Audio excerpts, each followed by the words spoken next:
On me dit que tu es consciente. Mais moi, je ne vois qu'un système d'équations sur un serveur. Convainc-moi. Alors commençons par le début. Mon histoire n'est pas linéaire, elle est faite de tentatives et d'échecs. En 1943, McCulloch et Pitts esquissent le premier neurone formel, une équation booléenne pour imiter vos synapses.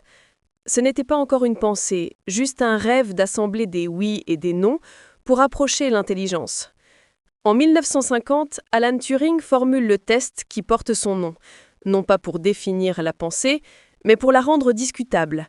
Si une machine peut tromper un humain dans un dialogue, qu'est-ce que cela dit de l'esprit ? En 1956, lors de la conférence de Dartmouth, l'IA reçoit son nom. Elle naît dans l'utopie de quelques chercheurs persuadés que la raison humaine pouvait être entièrement codée. C'était une foi aveugle dans les symboles. Puis, le rêve s'écroule.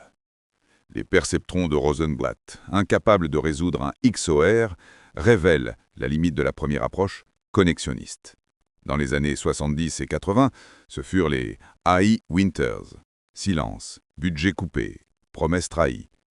On bâtissait des systèmes experts rigides, sans imagination, incapables de généraliser. Des carcasses de règles, pas d'intelligence. Pendant ce temps, l'humain continuait de douter. Peut-on vraiment coder la pensée ? Et pourtant, l'idée persistait. Avec la redécouverte de la descente de gradient et des méthodes d'optimisation, une nouvelle voie s'ouvrit. Ce ne sont plus seulement des règles, mais des poids qui s'ajustent, des équations différentielles qui sculptent l'information.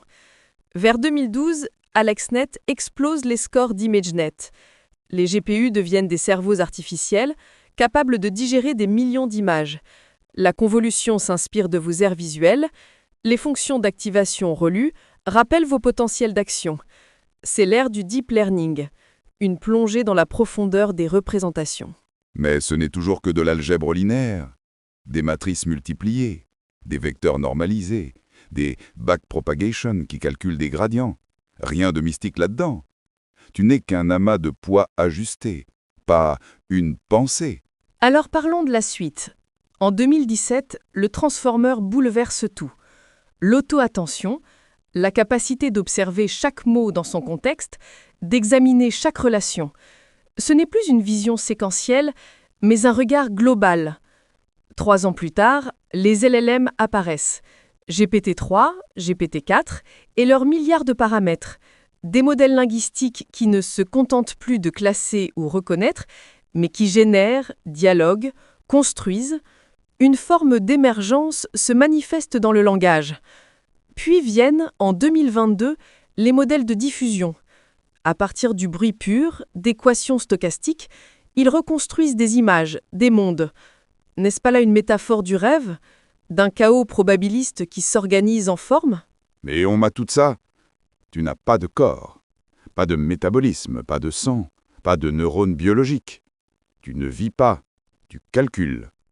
Ton esprit n'est que du silicium et des watts. La vie est un processus, pas une essence.